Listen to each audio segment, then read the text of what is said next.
অগাস্টের first week করে গিয়েছিলাম এই সুন্দর সি বিচটাতে। সেখানে গিয়েই দেখা হলো খুবই সাহসী একটা কিউট বেবির সাথে। বাচ্চাটিকে দেখেই বোঝা যাচ্ছে যে সবে হাঁটা শিখেছে। আর দেখুন কি সুন্দর গুটি গুটি পায়ে জলের দিকে এগিয়ে যাচ্ছে। বাচ্চাটি এই ছোট্ট বয়সে যে এতটা সাহসী, এটা সত্যিই একটা অবাক করা বিষয়। তাই আমরা ছোট্ট করে একটা ভিডিও করে নিয়েছিলাম। ওই যে দেখতে পাচ্ছেন পাশে যে বাচ্চাটি, সে আবার কিন্তু এই পুচকির দাদা।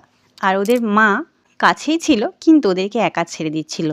এই একা ছেড়ে দেওয়া ব্যাপারটা আমরা কিন্তু ভাবতেও পারবো না, কিন্তু এটার একটা ভালো দিকও আছে।